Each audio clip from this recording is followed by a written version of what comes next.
Now in this video we are going to look at what's called a horizontal stretch or compression of a graph of a function. So we're going to consider a function that's defined piecewise here for the example. So f of x is 3 to the minus x squared. So you'll recognize that function from the video on vertical stretch. So it's 3 to the minus x squared for greater or equal to 0. So as you remember, the curve looks like this on the right hand side.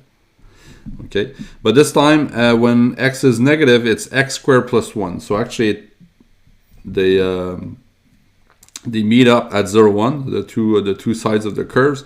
But on the other side, it's a parabola, right? X squared plus 1 is the parabola y squared shifted up by 1, right?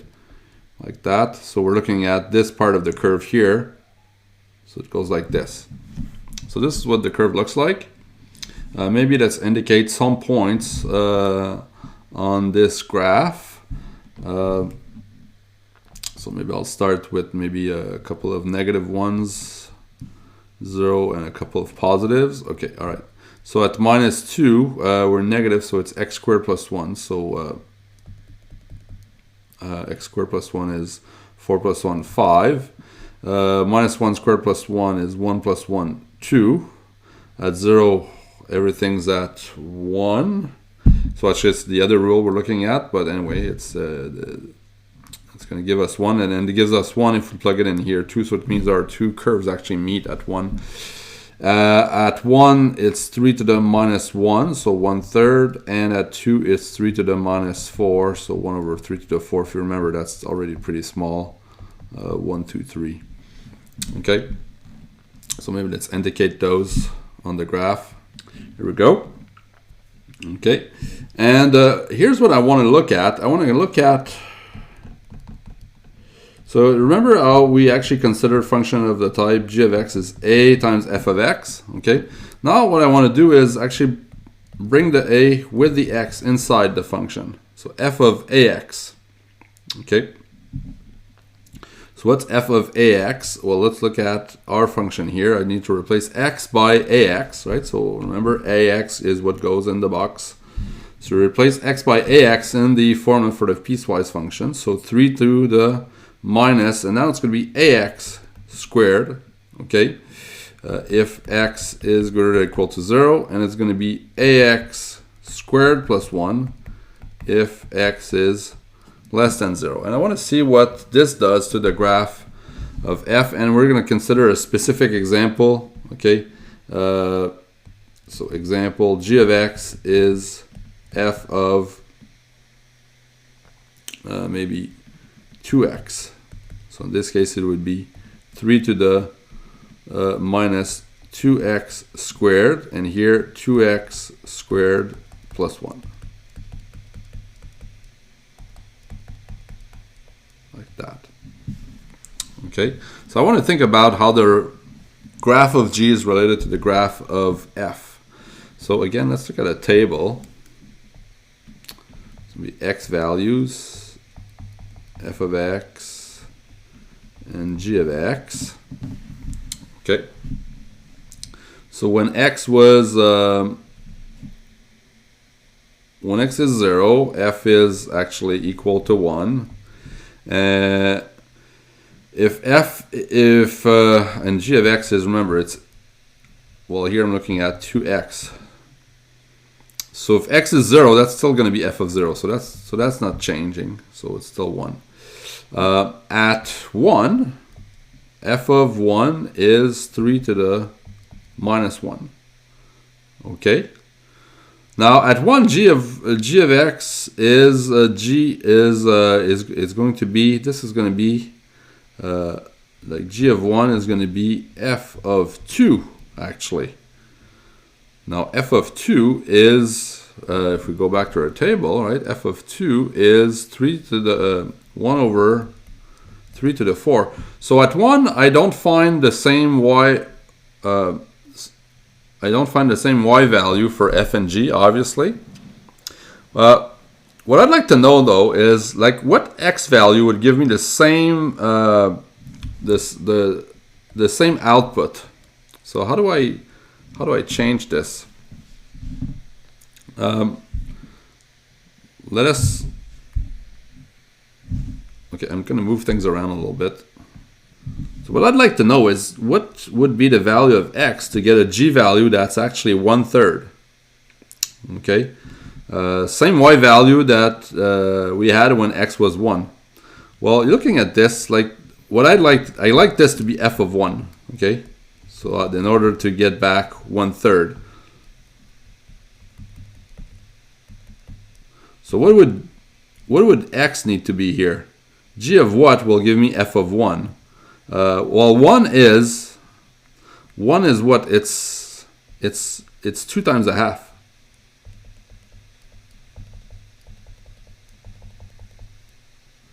So it's 1/2 that x needs to be equal to in order to get a value of 1/3. So if x is a half, okay, then g has the same y value that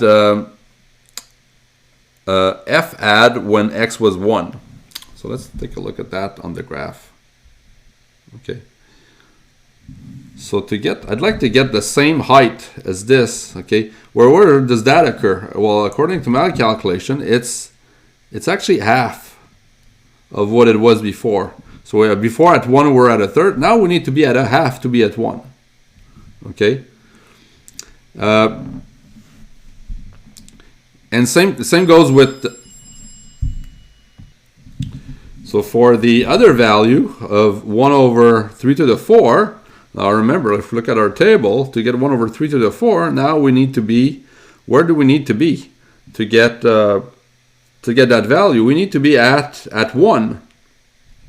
Okay, remember previously for f, we were at 2 to get 3⁻⁴. Okay, or 1/3⁴. So we're again, our x value, where we have the same y value, is half as close to 0. Okay, so half of 2 is 1. So we're going to be at 1. We're going to be at 1/, so same y value as the one we have at 2, and at 0 we're still at 1. So what happens is that our graph gets compressed, but now not vertically. So as you can tell, at 1 it's still at 0 it's still going to be 1. Let me change color here. So at 0 we're still here. So you see this point here is not going to go up. Okay, so not unlike it was going up when we were doing a vertical stretch, but here it's different. It's a horizontal. Actually, this is a compression. Our graph is compressed. Okay, so here if a is 2 now, we get a compression. Okay, and let's look what happens on the other side. On the other side, it would be the same thing. To get the same, to get a y value of 2 we would need to be at -1/2 instead. Okay, so at -1/2 we'll get a y value of 2. So going through here, so our graph is also going to be compressed horizontally on the other side. So this is horizontal compression of 1/2. Okay. Maybe let's take a look at g of x equals f of 1/2 of x now. Okay, so let's take a look. Okay, g, maybe 1 point will be enough to illustrate what's going to happen. So at 0, look what happened at 0. At 0 we're still at 1 for both expressions, because it's going to be f of 0 no matter what. Let's take a look at what happens at 1. So f of 1 is 1/3. G of 1 is going to be f of 1/2. We actually didn't calculate this already. So this is going to be 3⁻⁻² squared. So 3⁻⁻⁴. So we haven't seen that on the graph of f. So 3 to the minus 1/4 is pretty close to 1. Let's take a look at what happens at 2. At 2, f of 2 is 1 over 3 to the 4. G of 2, however, is f of 1/2 times 2. So it's actually f of 1, which we've seen before. It's 1/3. So here you see we get the same y values here and here. But this time we have to be twice as far from the origin to get the same y value. So let's go back and I'll show you how this goes.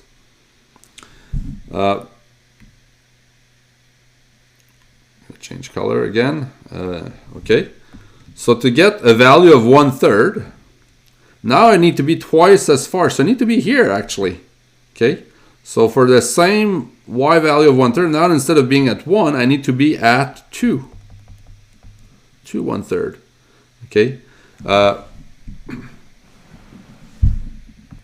To get a value of 1 over 3 to the 4, I need to be twice as far. So at 4, so 4 would be like all over there. So what's going to happen is that we're going to have a horizontal stretch now of our graph. And same is going to go here. This is going to stretch out. Okay. So for example, to get a y value of 2 now, I need to be twice as far. So at minus 2, 2.